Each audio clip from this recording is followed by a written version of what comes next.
Welcome to a new episode of Callie Talks About Cards, and you listen to me do it.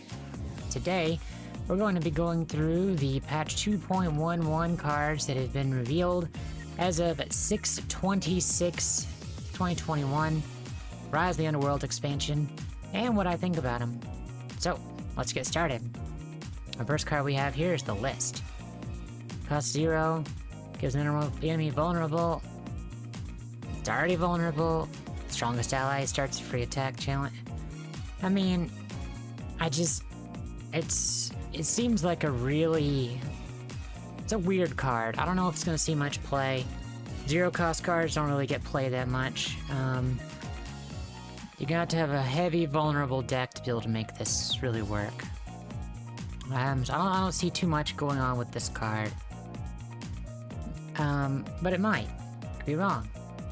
I don't see much with it because it's a card that requires another card to be good. It's iffy. Ripper's Bay, though, 1 mana, lurking artifact landmark. When allies attack, obliterate the top card of your deck if it doesn't have lurk. So, I don't like the idea of obliterating cards. I just don't. But it has lurk on it. And I don't know if it's going to be good enough. It seems kind of slow. It depends how it's going to stack. Because if you could obliterate it and then it could still proc the lurk on the next card, then it could be good. I don't think it's going to work like that. So I'm probably not going to... I don't think this will see much use. Bloodbait, though. Create a Snapdragon Swarm on top of your deck. It's somewhere else down in here. It's a burst speed, it's a lurk. I'd like, like the lurk mechanic's gonna work just fine now that we have Rek'sai. All praise Rek'sai. So this could be good. It's a lurk card that creates a lurk card, I think. So Redfin Hammersnow, another lurk card. So 1/2 for 2, grants enemy vulnerable. I think it's a little... I mean, it's okay. It's got lurk on it, so it's going to get bigger. I think it's decent. I don't know if it's going to be the best 2-mana drop lurk. It might be an auto-include in the Rek'sai list. Now, this card is going to be a 4-of in the Rek'sai, 3-of in the Rek'sai list. We're not playing Magic, Callie. We're playing Runeterra. Wake up. Sharkling, yeah, 3-of immediately. Lurk. It's a 1/2. Yeah, this is fine. It's fine. Next, we have the Twisted Tree line. Once I've seen 3 fearsome attacks, allies attack, destroy me to summon Valamon. It's a landmark that's slow. It requires fearsome. I mean, it could work in a Spiders deck, maybe. I don't know. You're gonna have to build a deck kind of around this idea. Lots of fearsome cards, but it could work. It just seems really slow for aggro. Now this card, Symmetry and Stars is stupid. It's a skill, okay? It's right here from Astral Fox. Kill an ally to deal 3 to the enemy nexus. Now, we all know that this is Fresh Nasus territory. But there's also Kindred. There is the Anivia decks. This is going to see its play and play. This will get play. It's pretty great. It's a 3/3 on the 4. It's a fearsome. You're gonna kill something to trigger something and deal 3 to... Yeah, this will see play. Be prepared to see this in any deck that's aggressive. Especially Kindred. This might be enough to bring Kindred back. And it's certainly going to be a decent card. And like Thresh Nasus, it might be able to fit in a slot. But really, Kindred, I think is what this is for. Or Callista, I think. Yeti. Snowman time, everybody. Round start. If you have 2+ Yetis, summon me from hand and create a copy of me in your deck. Play, draw a Yeti. Well, we got 2 Yetis already. Yeti already. Yup. I said it. It's a thing. Summon me from hand and create a copy of me in your deck. So it's going to get auto-summoned if you already have 2 Yetis, which is definitely possible. This could be formidable. This could make Yeti decks a possibility. I'm kind of scared of this, to be honest. 5/5 coming down for free at the beginning of the turn. Because this could come down, what, really quick with that 5/5 for 1. So if you have 2 of those, yeah, this gets nasty. Fable Poro.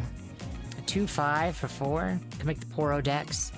When I'm summoning, grant all ally Poros a random keyword. I think this could make Poro decks possible. Brawn Poros could be a thing again. So be looking out for this for some novel deck ideas day 1. We have Defiant Dance. It's slow. I don't think it's going to take the place of Homecoming, but it's got Blade Dance. But it's slow. But it just, Homecoming is better. And this slow, I don't think this is going to see play, really. Thornblade, give ally +5. Now this is really good with Rek'sai, right? Because it basically makes Rek'sai level up. Swing with Rek'sai. As long as there's been 1 lurk trigger, okay? This level's not. Or her up. Levels are up. Boom. Then stuff gets crazy. So, I think this will see play. I think the Might card that gets +3 is decent, but this just flat out levels up Rek'sai. This is gonna be scary. Definitely gonna be an included card in that deck. This one though, it costs 10. At 5/12, increased power by total power of allies. If you could get this out, first off, why aren't you just playing, is it Captain Farron's in this or different stat? I can never remember. I just think that this is way too overcosted and slow for what Noxus is trying to do. I don't foresee this seeing play much. Heavens Aligned is interesting. 1 mana, if you do a Daybreak, you get a non-champion Nightfall. For Nightfall, you get a Daybreak. It's kind of cool. It's card draw for 1. It gets you what you need. Maybe. We'll see. It's very iffy. I don't know if I'd play it. Now, I know that our good buddy Cosmic said he really liked the Starlit Epiphany card. Or at least he was talking about it in Discord that he thought it was interesting. Invoke for 3. Okay, that's already good. Give a Celestial Ally. Replace your deck with 20 copies of Behold the Infinite. So, if you have the ability to go into this with 10 mana the next turn, you're gonna get stupid plays. This has a lot of burst, but this has the potential to be insane. Just absolutely insane. Also has potential to do literally nothing. So, it just depends what you got. I could see a ramp deck running this, so just keep that in mind. It could be a thing. We're gonna just jump over to Rek'sai. Y'all, Rek'sai, leveled up Rek'sai. 4/7, Overwhelm, Lurk, get 3 Lurkers. This is the card that's gonna make Lurk happen. Obviously, run this with Pyke. Control F deck. Done. You're just done. Easy. Easy game, easy life. Rek'Sai is gonna be great. Very hyped to be building Rek'Sai Pyke on day 1. Can't talk about Pyke yet officially because it got spoiled, but let's just say that Pyke is going to eat Azure Aurelia alive once Pyke levels. Thank you, Riot. We needed to get rid of that deck. So, pretty excited for that. Field promotion. Next time you play a unit this turn, grant Scout, not Elite. Okay, this could be good. This could be good.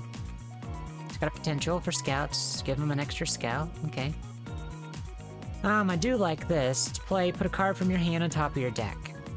It's also got Lurk, and it's Burst. Create 2 random Lurker followers in hand.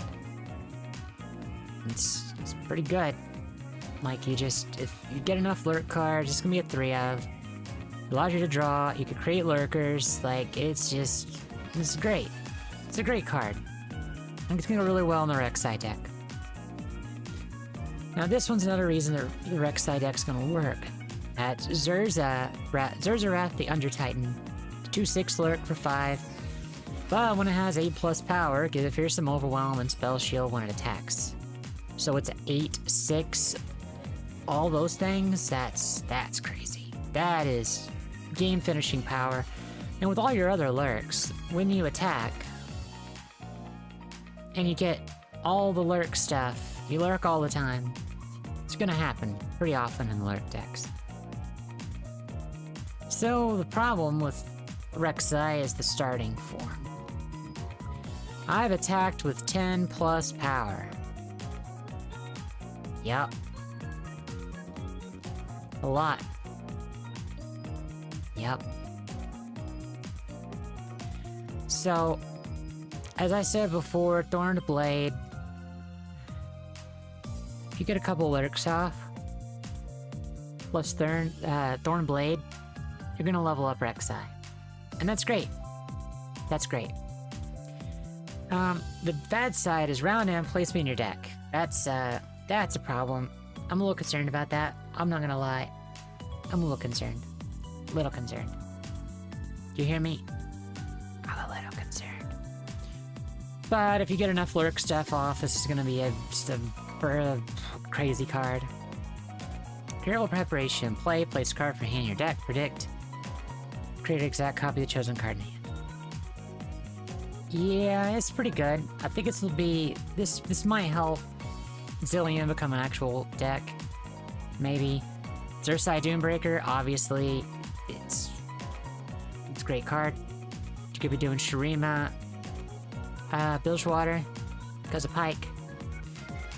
Man, this is a good card. It's got Lurk. It's gonna be way bigger than 3/6. I think it's good. Probably run it as 2 of. Probably not 3 because it costs 6. This one is very well costed. It's got Predict, so you can put a Lurk on top of your deck. It's also got Lurk. I really like this card too. It's good. I think this will be fine. Braille Prescience, Burst Predict. Yep, no one's gonna run this. Nobody. Snapdragon Swarm. Play, assert a free attack. Now, if you guys remember, Snapdragon Swarm is created by Bloodbait. So, if you play this at burst speed and you attack, you know you're gonna have a lurker on top of your deck. And you start a free attack with this. It's gonna get bigger because it's lurk. Obviously, we all know that. I think it's probably... also, it's gonna start a free attack when it attacks. So I think this might be the better 2-drop. I think the Hammer Snout is pretty good. But I mean, you're gonna have Bloodbait, so you're already gonna have this from that spell. So you're probably around this with this and this. Like, this is your early game package. All along with Rek'sai, of course, and the collar. I love the art on this one. This is great. When I'm summoned, create a Hexa Crystal in the bottom 10 cards. Here's the Hexa Crystal. You see me in a prediction, draw me. Deal 2 to enemies in the enemy nexus. It's pretty good. I think this is some good P&Z love right here. This is pretty good.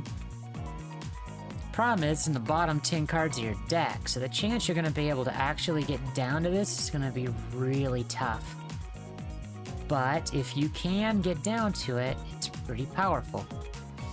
Pretty powerful. Now, if this is an actual card you could put in your deck, that would be pretty sweet, and it could be very powerful.